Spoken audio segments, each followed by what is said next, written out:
Bonjour les amis. Alors en ce moment, vous avez vu certainement qu'il y a beaucoup de... Le mot la peur de la pestilence, la peur de mourir aussi touche beaucoup de gens. Et quand on a peur de mourir, on fait plein de bêtises, hein. Quand on voit les décisions prises par le gouvernement, hein, on se pose des questions, puisque les décisions non intelligentes ont fait que la plupart des humains risquent de ne pas mourir de cette maladie, mais risquent de mourir de faim ou alors d'angoisse, de panique, etc.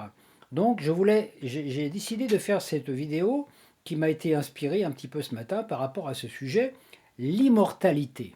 L'immortalité. Est-ce vraiment intéressant d'être immortel? Alors vous savez que les scientifiques cherchent depuis des éons de temps à atteindre l'immortalité physique. Certains sont même prêts à insérer des programmes logistiques émanant de l'intelligence artificielle et à nous transformer en cyborgs pour que nous ne mourions pas, nous soyons plus intelligents. Ce concept démontre bien l'ignorance des chercheurs, car comment peut-on concevoir un principe d'immortalité limité dans une forme sans immédiatement penser qu'il faudrait éradiquer en totalité le cycle des naissances, donc ne plus se reproduire? Si on est immortel, fini, on ne peut plus faire d'enfants. C'est impossible, hein, parce que automatiquement, sinon il suffirait d'une ou deux générations pour provoquer un chaos indescriptible sur cette terre, surpeuplée d'individus qui ne veulent pas mourir et qui, au fil du temps, finiraient par s'ennuyer. Donc il semble que le plan machiavélique mis en place par tous ceux qui veulent atteindre l'immortalité physique, c'est de se dire, pour éviter le pire, quelque part, on va supprimer une bonne partie de la population. Ça a l'air d'être un petit peu le schéma général. Bon, moi je voudrais parler surtout d'autre chose. Toute forme de vie créée est amenée à plus ou moins long terme à terminer son cycle. La naissance et la mort sont indissociables. Et ceci est valable pour toute forme de vie, que ce soit une étoile, une galaxie, un système solaire, tout a un temps de vie déterminé pour vivre son expérience. L'âme universelle cherche sans cesse de nouvelles formes d'expression, et qu'elle s'incarne sous la forme d'une étoile, d'un être humain ou d'un animal ou d'un arbre, une fois son but atteint, elle dissout sa forme pour s'en créer une nouvelle, lui permettant de continuer son exploration de la création sous une nouvelle identité temporaire et éphémère. Toute la création elle-même est soumise à ce principe de naissance et de mort. Le cosmos, tel que nous le connaissons, disparaîtra un jour et renaîtra sous une autre forme. Avant notre univers, il y en a eu bien d'autres qui ont disparu et dont nous n'avons aucune idée, aucun souvenir. Les 12 émanations de la source, les 12 déesses manifestées en tant que constellations du zodiaque, se sont unifiées pour déverser dans un immense chaudron qu'on appelle le Graal ou le zodiaque leurs différentes essences contenant une multitude d'informations et de potentiels. Cette substance commune a permis la construction de notre système solaire et de la Terre et de tout ce qui y vit. Et notre corps en est aussi un contenant. Ainsi l'âme universelle s'exprime par des âmes collectives, mais aussi par des âmes individuelles. Ces déesses ne sont pas apparues au hasard, comme tirées d'un grand chapeau du magicien Père-Mère Source. Elles ont commencé leur cycle comme nous, des étincelles de christique, vierges, qui au fil du temps, des incarnations et des expériences ont atteint un niveau de sagesse suffisamment fort pour participer à la création d'un univers. Pouvons-nous imaginer un seul instant que nous, âmes individuelles semblant perdues dans cette immensité, nous pourrons, un jour futur, participer à la création d'un univers en tant que grand concepteur ou déesse? Pouvons-nous imaginer un seul instant que toutes les âmes vivantes sur la Terre, ayant expérimenté l'essence des 12 signes zodiacaux par l'intermédiaire des incarnations, donc cette essence qui contient l'essence de toutes les déesses zodiacales, pourront un jour nous unifier en un grand corps? une âme unique constituée de milliards d'âmes, et que ce grand corps sera celui d'une déesse ou d'un créateur qui participera à la création d'un système solaire dont il aura une charge à assumer. Tout comme de nos jours, le logos solaire a en charge toute l'évolution des âmes incarnées au sein du système solaire. Et ainsi de suite. Nous pourrons un jour lointain devenir concepteurs, participants à la conceptualisation d'une galaxie, ou peut-être même d'un cosmos ou d'un univers. Dans notre système solaire, chaque âme planétaire est constituée de toutes les âmes évoluées et vivant sur elle. L'esprit directeur de chaque planète apporte aux âmes tous les éléments nécessaires pour leur évolution. Comme nous sur la Terre, l'âme de Gaïa nous apporte tout ce qu'il faut pour notre évolution. Mais certaines âmes trop en retard, qui ne sont pas prêtes lors de la réunification que l'on appelle ascension, ne peuvent pas être intégrées dans le processus collectif. Alors, elles sont envoyées sur d'autres planètes pour continuer leur évolution. Il ne faut pas croire que des grands maîtres et avatars comme Jésus, Bouddha, Marie ou d'autres grands maîtres sont nés au sein de l'âme universelle en tant que connaissants directement sans faire d'efforts. Chacun a parcouru un chemin initiatique tout au long des vies et de vies d'épreuves. Jésus a vécu une multitude d'incarnations sous d'autres noms avant de pouvoir être suffisamment élevé en vibration pour être l'incarnation du Christ, la révélation du Logos, donc l'énergie du soleil revenu sur Terre. À l'origine, nous sommes tous vierges, innocents, ignorants.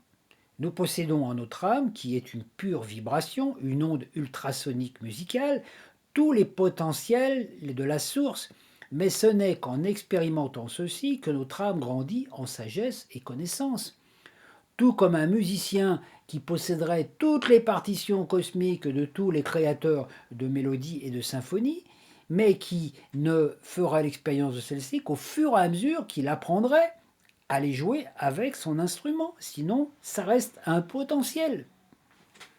Lorsque toutes les âmes d'une planète sont prêtes pour l'ascension, l'âme collective de celle-ci les réunifie tous, ils forment un tout, une âme planétaire, un grand corps qui s'apprête à participer à quelque chose de grandiose. C'est ce qui nous est proposé en ces temps, de rejoindre cette âme universelle, ce grand vaisseau-corps vibratoire de Gaïa. Lorsque toutes les âmes planétaires d'un système solaire planétaire sont prêtes, elles fusionnent dans le logos solaire qui les a éduquées et nourries. Ainsi, toutes les âmes planétaires font un dans un grand corps immense, un créateur en puissance. Toutes les âmes de Vénus fusionneront dans une grande entité vénusienne. Toutes les âmes de Mars, de Jupiter, de Saturne, de Pluton, donc il y a 10 planètes dans notre système solaire, donc il y aura 10 grands êtres qui vont fusionner ensemble avec le logo solaire. Ça va donner un être immense qui possède un potentiel extraordinaire qui va participer à la création d'un autre univers ou d'un autre système solaire. C'est un système hiérarchique. Et au début, on commence à la case départ, ignorance. Alors, voilà, et dire à un moment, mais ces grands êtres que l'on voit, c'est aussi notre potentialité. Alors, l'âme du logos solaire qui contient toutes les âmes ayant évolué en son sein, donc au sein du système solaire, c'est prête pour participer à la création d'un univers. Elle s'unit à d'autres logos solaires et ensemble, ils participent à la création d'une immense matrice zodiacale dans laquelle ils déverseront l'essence expérientielle concoctée tout au long de leur vie. Vous voyez, le logos de notre système solaire, quand nous serons tous intégrés en lui, en une unité parfaite entre toutes les planètes, notre logos,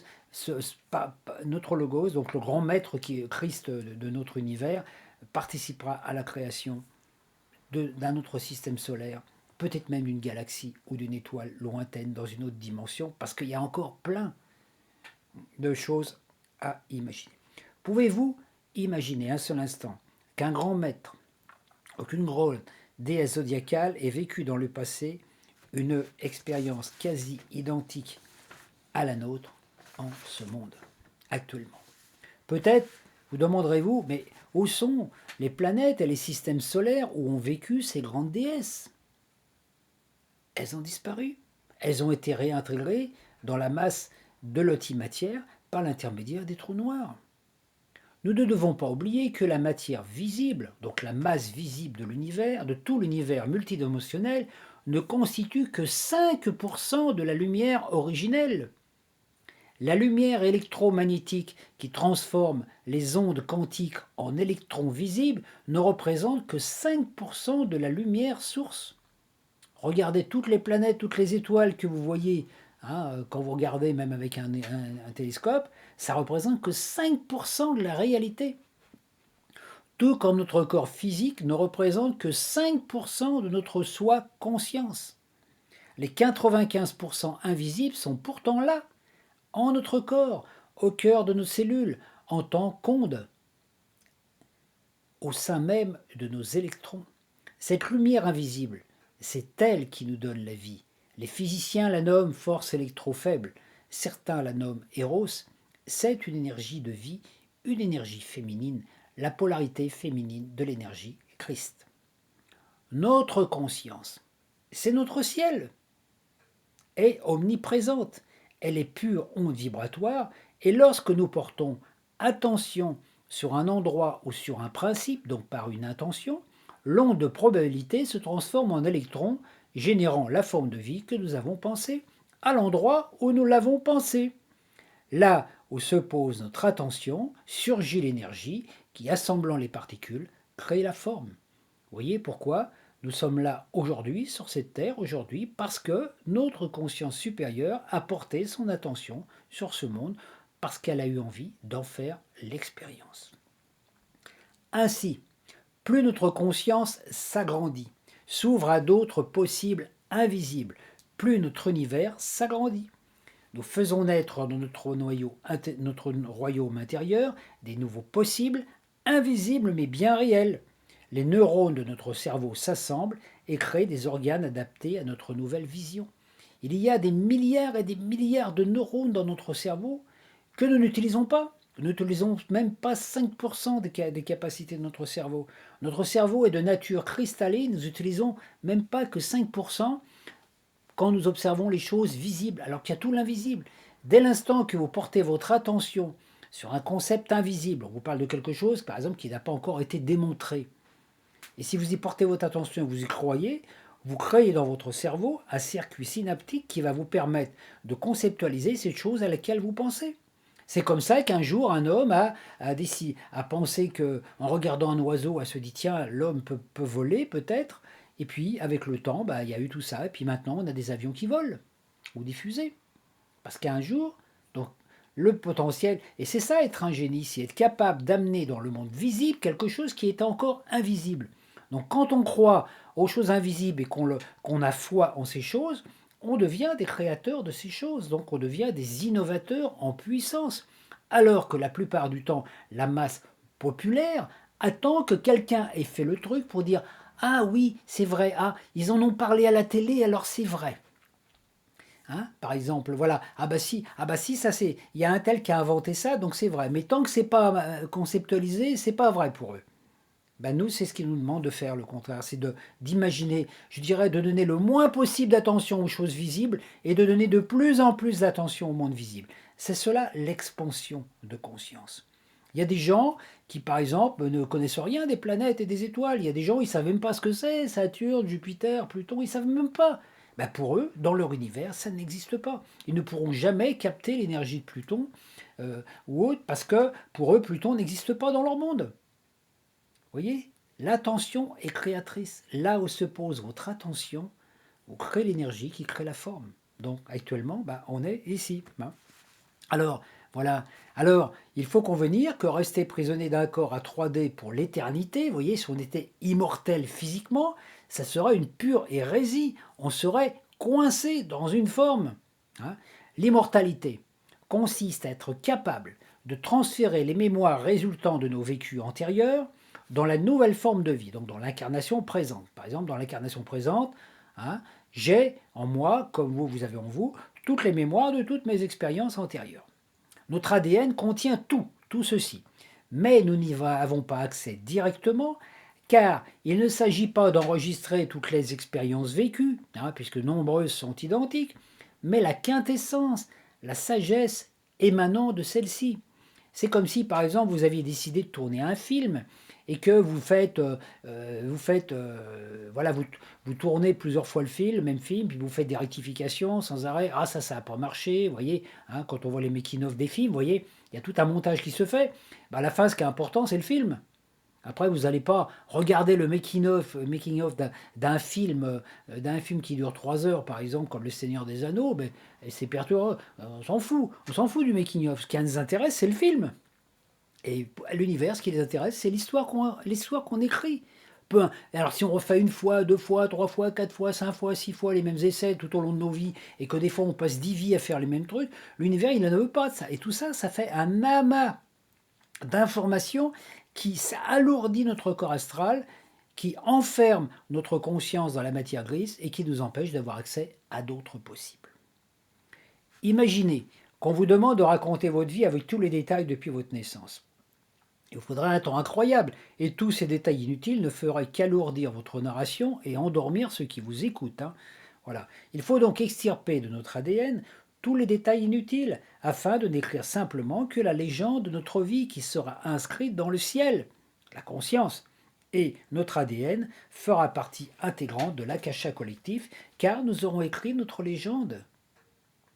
Tant que nous sommes empêtrés dans les détails, les idées, les émotions cristallisées qui nous amènent à revivre une multitude de fois les mêmes scénarios, nous buvons à la rivière de l'oubli. Nous ne nous souvenons plus de nos vies antérieures, mais les mémoires, elles sont encore là, passives. Elles influencent notre comportement, notre inconscient. Et tant que nous n'avons pas nettoyé celles-ci, hein, les peurs, les souvenirs, les frustrations, les rancunes, les culpabilités, etc., notre mémoire reste occultée. Ça fait une espèce de couche dessus qui nous empêche d'avoir accès à nos véritables mémoires. La vie nous amène alors à revivre des scénarios anciens, hein, comme si on relisait toujours le même livre ou qu'on tournait toujours le même film. Jusqu'à ce qu'on se décide de faire le ménage, à désactiver l'émotion cristallisée qui est inscrite en notre ADN et en notre ARN, hein, une information inutile qui bloque notre ouverture. En venant en ce monde, notre âme avait un projet bien précis, mais nous nous en sommes éloignés à cause de toutes ces expériences résultant de non-acceptation. Et en prenant conscience que tout n'est qu'éphémère, qu'il ne sert à rien de s'accrocher aux formes, aux objets, aux idées, aux croyances, tout change. Quand nous décidons de réaliser un projet, par exemple, de créer une entreprise, on se trouve face à des obstacles, des épreuves, des difficultés, et si on dépasse ces épreuves et qu'on croit en notre idée, on réussit. Une fois que notre projet est abouti, on en jouit, on en profite, on oublie toutes les étapes difficiles. Et il en est de même pour le projet de notre âme. Tant qu'on est dans la lignée de notre âme et de la réjouissance de notre enfant intérieur, tout va bien. Dès qu'on s'éloigne du chemin, tout va mal. Les mémoires cristallisées du passé forment barrage et nous alourdissent, hein. Ouais, on marche avec un sac à dos, on ne peut plus avancer, hein, et encrassant notre ADN de données inutiles. Ça coupe la connexion avec les mémoires antérieures, ces trésors acquis, cette sagesse. Nous avons tant de excusez-moi le thème, nous avons tant de bordel et de fatras dans notre sac à dos que nous avons nous avons des trésors au fond du sac à dos, on ne peut pas y avoir accès, il y a trop de bordel, il y a trop de trucs dedans, on ne peut plus y avoir accès. Ou alors qu'est-ce qu'il faut faire? Il faut vider le sac. Mais si on veut avoir accès à ces trésors qui sont au fond du sac à dos, il faut éviter de remettre toutes les cochonneries dans le sac après. Faut mettre ça à la benne, hein. Donc pour sortir de ces impasses, il faut donc modifier notre façon de faire et accepter ce que la vie nous propose. N'oublions jamais que la vie nous envoie toujours les événements extérieurs, reflets de nos scénarios intérieurs. La matière ne sert que d'obstacle réflecteur à notre conscience. Chaque événement est donc envoyé par notre âme via les transits de la Lune, qui est sa messagère, car elle œuvre au niveau des émotions et de l'inconscient. Il faut donc accepter ce qui vient à nous. Tout n'est là que pour nous aider à grandir. Quand nous n'acceptons pas de notre plein gré de nous libérer de quelque chose, la vie nous y oblige et cela devient douloureux. Je sais qu'il est difficile de se dire tout ce qui m'arrive est bon, tout ce qui m'arrive est quelque chose qui m'est envoyé par mon Christ, par mon soi intérieur pour m'aider à grandir. Je sais que des fois c'est difficile d'accepter, de dire oh là là, putain, il m'arrive un truc encore. Ah oui, bah oui, c'est le soi qui envoie. Hein, on est automatiquement, on est toujours connecté avec notre partie supérieure. Par exemple, un adulte qui n'arrive pas à se libérer, par exemple, de son lien affectif quasi fusionnel avec sa mère. Hein, lien qui le maintient limité à des traditions, des croyances, et qui n'arrive pas à avancer dans sa vie, donc qui reste un petit peu scotché dans les jupes de sa mère, peut avoir à vivre la disparition de celle-ci. L'âme de la mère peut décider de mourir afin d'aider le fils à se libérer de ce lien.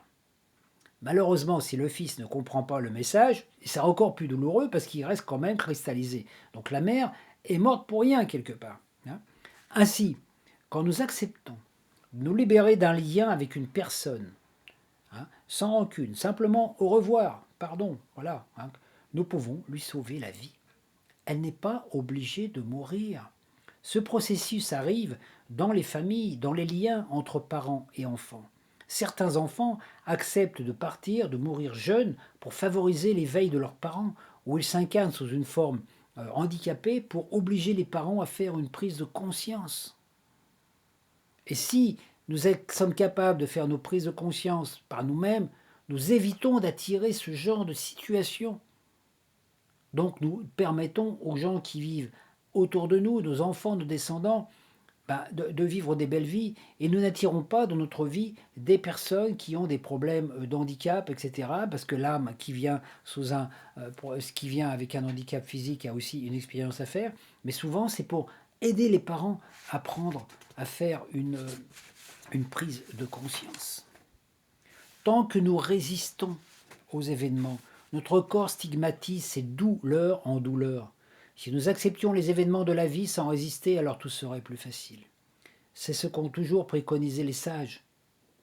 Le lâcher-prise. Tout n'est qu'éphémère. Si vous n'aimez pas votre travail et que vous le perdez, c'est pour votre bien. À vous de vous recycler, de ne pas vous investir à chercher le même job qui vous éloigne de votre projet. Sinon, votre corps vous ramènera à l'ordre. Votre enfant intérieur manifestera son mécontentement.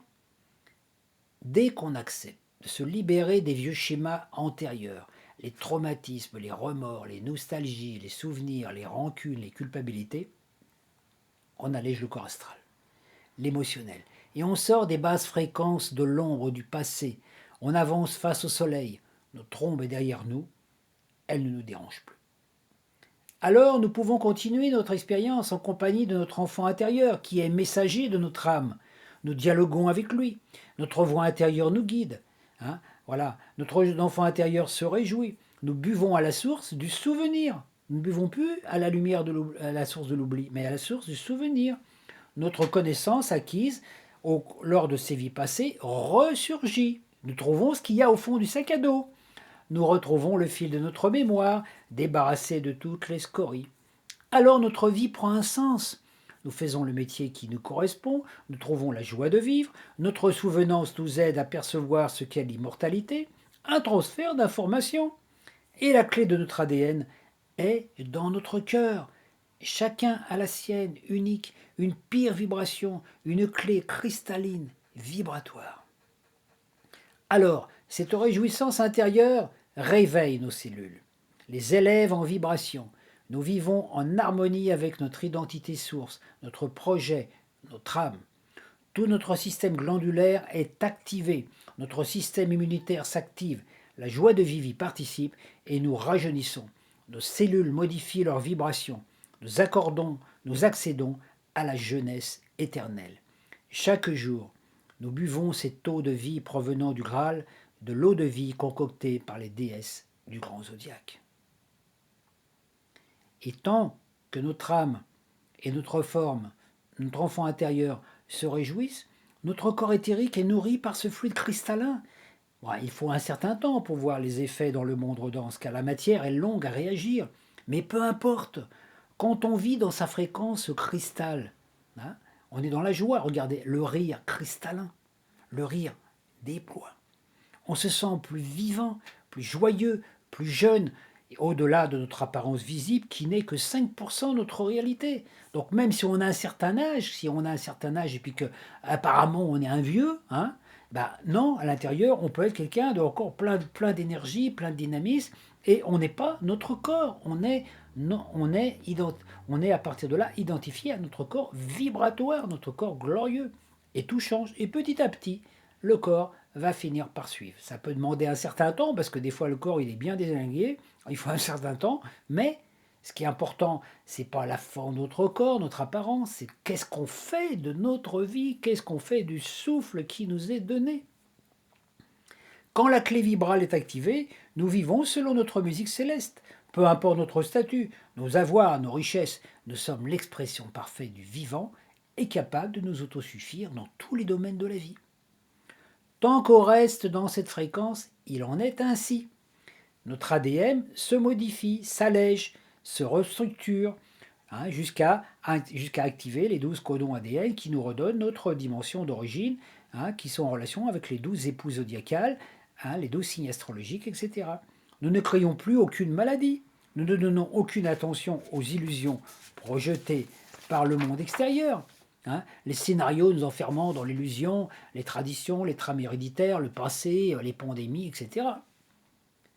Par contre, dès qu'on sort de cet état, qu'on s'éloigne du plan de notre âme, qu'on donne foi aux ombres collectives projetées par les scénarios collectifs, qu'on entre dans la tristesse, la peur, la crainte, on réveille des vieux scénarios passés.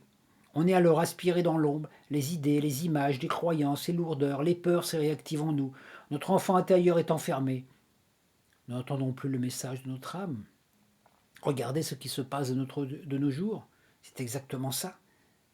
Les gens ont peur, alors qu'en fait, il n'y a aucune raison d'avoir peur. Tout ça, c'est un film, vous savez, c'est un petit peu comme quand on regarde un film et puis qu'on a peur après. Ben, une fois qu'on sort de la salle cinéma, ben non, c'est fini, c'était qu'un film. Hein, ou quand on raconte une histoire à un enfant puis qu'il a peur, chose qu'il faut mieux pas faire. Hein, mais l'enfant lui dit non, non, non, c'était juste une histoire. Alors, racontons-nous de belles histoires. Dans les basses fréquences de l'astral se tiennent les forces sombres, les tentateurs et tous les possibles négatifs à vivre. La famine, la guerre, la mort, la torture, toutes les maladies, tous les virus, la peur de la mort. Et si nous y portons attention, nous transformons une partie de notre conscience, qui est de l'énergie, en ombre, pour lutter contre, pour nous protéger, pour nous cacher. Alors qu'est-ce qui se passe après? Notre corps descend en vibration, il sonne le sirène d'alarme. Il y a danger, il faut réveiller le système immunitaire. Hein, c'est alors qu'un maladie ou qu'un virus prend vie parce qu'on y a porté attention. Attention à la grippe, attention à tâter, attention à cela. Hein, afin, voilà, de réveiller notre système immunitaire. C'est l'unique cause de la maladie. La maladie vient pour nous aider à remettre en état notre système immunitaire. C'est là le vrai message. Pour nous montrer qu'il y a un truc qui ne va plus en nous. Exactement comme quand vous êtes dans une voiture et puis d'un seul coup, vous savez que la voiture a dératé. Ben, vous ouvrez le capot puis vous allez regarder dedans. Vous allez, ah tiens, il n'y a plus. Ah tiens, il faut que je mette de l'huile ou peut-être que j'ai pas mis une bonne essence dans mon moteur, etc. Hein, pendant l'état maladif, quand nous sommes malades, nous ne pouvons rien faire. Alité, coucher, malade. Il est temps de faire un petit voyage intérieur, de prendre de bonnes résolutions, de changer d'habitude. Mais une fois la santé revenue, on a tout fait de recommencer comme avant, jusqu'à la prochaine maladie. Hein, l'enfant intérieur, c'est lui qui maîtrise tout ça. Il est là. Tant qu'il n'est pas réjoui, il vous en fait voir de toutes les couleurs. Dès que notre conscience est reconnectée à la source, notre ciel, hein, notre terre, se change. Le dialogue se rétablit et tout peut changer. On guérit plus par l'élévation vibratoire de l'onde de joie et de vie que par les médicaments et remèdes. Les médicaments et remèdes n'ont que 5% d'efficacité. Ils sont matériels. Si on ne croit pas au traitement, autant ne pas le prendre. Il sera inefficace. Si on ne comprend pas le message, alors notre état de santé s'altère. Notre enfant intérieur boude, rien ne va plus, on déprime, on a peur de mourir, et nous n'écoutons plus notre âme. C'est alors que l'enfant intérieur peut décider de se libérer de cette forme corporelle qui ne lui permet pas de réaliser son projet. L'âme invite alors l'ange de la mort à venir la libérer. Nul ne peut résister à cela. Quand l'âme a décidé de partir, elle part. On meurt. Nous ne maîtrisons rien de ce processus. Par contre, nous pouvons intervenir en rectifiant ce qui doit l'être, c'est-à-dire en redonnant la belle part à notre âme, en changeant de vie, et si notre âme ressent qu'elle peut encore apprendre des choses à travers ce corps, elle le maintient en vie. Regardez les gens qui ont fait des prises de conscience, qui ont des guérisons instantanées de problématiques qu'ils avaient depuis des années. Toutes les maladies du corps sont des manifestations des maladies de l'âme. Tout naît dans l'invisible avant d'être dans le visible. Toutes nos maladies naissent dans le psychisme. Et actuellement, nous vivons dans une société où il y a un psychisme qui est complètement pollué, pollué par les médias et par toutes ces choses. Et c'est pour ça que on a l'impression que notre corps physique va mal ou qu'on a peur.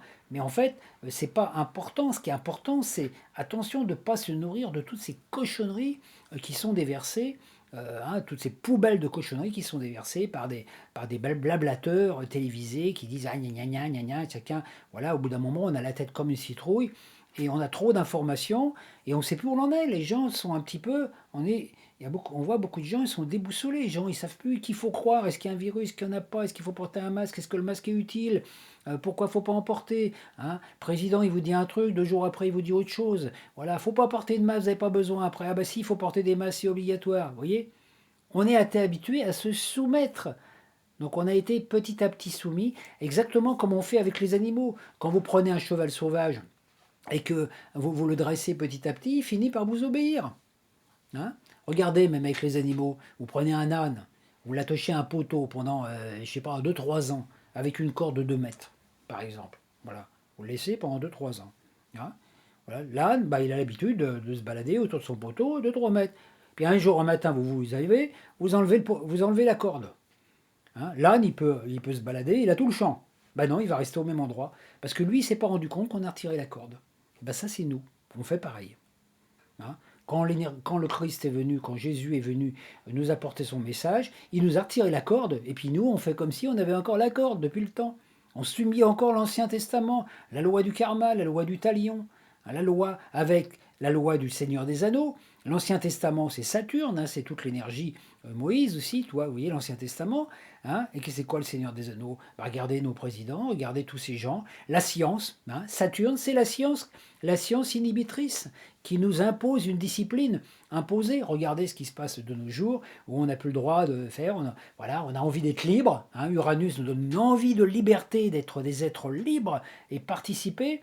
Et on nous dit, non, ça t'as pas le droit, ça tu peux pas. Voilà. Donc c'est important Mais quand l'âme a fait le tour des expériences qu'elle peut faire avec un corps, elle décide de couper le lien. Nul ne peut empêcher cela. Et peu importe la technologie, la science, nul ne peut s'opposer au grand départ quand c'est le moment. Car c'est l'âme qui décide. Donc, voyez donc l'inutilité de vouloir atteindre l'immortalité dans une forme. Ce serait vite ennuyeux, sans compter que seule la joie de vivre nous permet de demeurer jeunes, le plaisir de découvrir, de s'ouvrir à l'inconnu. Il serait peu probable qu'il en soit ainsi si on vivait toujours dans le même corps, etc. Imaginez vivre 5000 ans avec le même corps. Moi, je ne me vois pas vivre 5000 ans avec ce corps-là. Et oh là là, au bout d'un moment, je m'ennuierais. Alors, si je m'ennuie, qu'est-ce que je vais vieillir? Alors, imaginez la tête que j'aurais dans 3000 ans. Si je ne peux pas avoir de joie, etc. Alors, je serais toujours vivant. Mais imaginez, physiquement, je veux dire que je ressemblais plutôt à un vieillard décrépit. Voilà, au bout de machin, du papyrus, vous voyez, une momie quelque part. Donc voilà, l'immortalité dans la même forme, ça serait quelque chose d'horrible, on serait prisonnier. Certains scientifiques ayant constaté que l'intelligence artificielle était exponentielle et que bientôt elle risquait de dépasser l'intelligence humaine, ont l'idée d'insérer un microprocesseur dans le cerveau des enfants pour les rendre aussi intelligents que l'intelligence artificielle. En fait, ils deviendraient le reflet de ce qu'ils redoutent, des cyborgs. Mais comment on peut écouter des gens comme ça qui se disent intelligents, qui se disent docteurs en médecine et qui montrent bien leur bêtise quelque part. Ils sont complètement déconnectés du cerveau. Ils ont des gros mots dans le cerveau, c'est pas possible. Voyez, le processus est identique avec les vaccins. Les laboratoires inventent des virus et des vaccins qui n'auraient jamais existé sans eux. Les personnes qui ont peur de la grippe, par exemple, se font injecter le virus au lieu de booster leur système immunitaire. Ainsi, leur attention est portée sur la probabilité, puisqu'ils ont intégré dans leurs cellules le virus de la grippe à l'intermédiaire du vaccin. Donc leur ADN enregistre l'information et ainsi, il y a une mémoire de virus-vaccin qui s'inscrit dans notre ADN. Cela paraît aberrant d'avoir peur d'une chose et de l'inviter à entrer chez soi pour la vaincre alors qu'il suffirait de ne pas lui ouvrir la porte. Et on appelle cela intelligence. Donc si on part de ce principe, si vous avez peur de l'eau, au lieu d'apprendre à nager, jetez-vous dans l'océan et vous verrez bien si vous en sortez vivant. En ces temps de pandémie illusoire, il importe donc à chacun de ne pas avoir peur de la mort. Ce qui meurt, c'est que leur âme avait choisi ce moment, parce qu'il faut bien partir un jour de ce monde. La peur, les gens qui ne peuvent pas, les âmes qui ne peuvent pas s'adapter à la nouvelle vibration, choisissent de se désincarner parce qu'ils savent que la conscience de la conscience ou le taux vibratoire de leur corps est trop déglingué et qu'ils pourront jamais réussir à remonter les choses. Donc ils préfèrent, les âmes préfèrent prendre la liberté et puis attendre l'ascension sur un autre plan, sans leur corps. Voilà. La peur et le stress diminuent le système immunitaire. La joie l'active. Ainsi, au lieu de donner foi à toutes ces inepties attirant votre attention et énergie sur des expériences que vous ne voulez pas vivre, donnez toute votre attention à ce qui nourrit votre âme, votre enfant intérieur. Et ainsi, vous passerez à travers toutes les vagues générées par certains pantins qui veulent être immortels au détriment de toute l'humanité. Je vous laisse le temps, le soin de réfléchir sur tout tout ce qui vient d'être dit. Voilà, c'est un petit peu mon message de Noël, parce que je me dis c'est le moment ou jamais de sortir de ça pour ne plus se laisser avoir par toutes ces choses. Moi je dis en période de Noël, il faut mieux croire au Père Noël que croire à tous ces clowns qui nous dirigent. De toute façon, il ne faut pas s'inquiéter puisque nous vivons tous dans quelque chose, dans une trame karmique, puis il y a l'espace-temps, automatiquement, tout ce que les consciences génèrent revient actuellement. On est dans une période où les karmas sont de plus en plus rétrécis. Enfin voilà, quelque part notre espace-temps est rétréci. Donc nous vivons tous là, nous sommes tous traversés par le bas et par le haut, par l'énergie d'Uranus qui nous oblige à nous libérer du passé. Donc quand il y a du caca en nous, il ressort. Le tout c'est de le laisser sortir et puis après on va se nettoyer, on se prend une petite douche. Donc la douche intérieure on l'a tous. Nettoyage des écuries d'Augias, 11e travail d'Hercule, j'en ai parlé plusieurs fois dans mon thème, dans mes vidéos. Donc voilà, et alors moi pourquoi je dis dans mon thème, c'est un petit lapsus révélateur, parce que c'est vrai que je suis Verseau, alors donc je le sens bien ce nettoyage qui se passe tous les jours, c'est vrai, tous les jours c'est la douche, pas qu'extérieur, intérieur, il y a plein de choses, donc des fois il y a le caca qui ressort, il faut que ça sorte, voilà. Donc en chaque être humain il y a du bon et du mauvais, donc le bon ressort, le mauvais aussi, actuellement, ces gens qui nous dirigent laissent ressortir plus le mauvais. Mais il faut les laisser.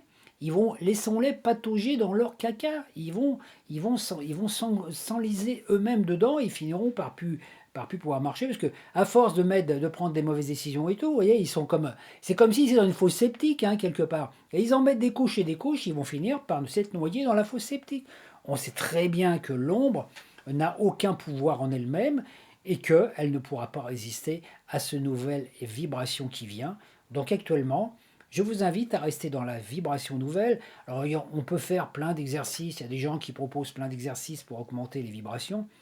C'est sûr qu'il y a plein d'exercices, des musiques, tout ça. Mais dans le quotidien, on ne peut pas écouter de la musique toute la journée et puis rester assis en méditation et dire « Ah, je me mets en énergie harmonique avec la Terre ». Simplement l'état de joie. Quand vous êtes dans l'état de joie, vous êtes en connexion avec votre âme et votre enfant intérieur et l'étincelle christique qui est dans votre cœur. À partir de là, vous générez de la joie autour de vous.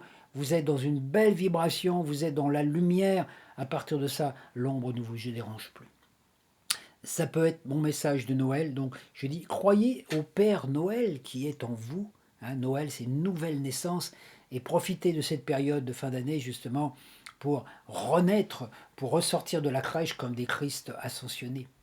C'est mon vœu le plus cher pour tous. Je vous remercie beaucoup et je vous embrasse pour cette fin d'année. Je vous souhaite tous mes meilleurs vœux.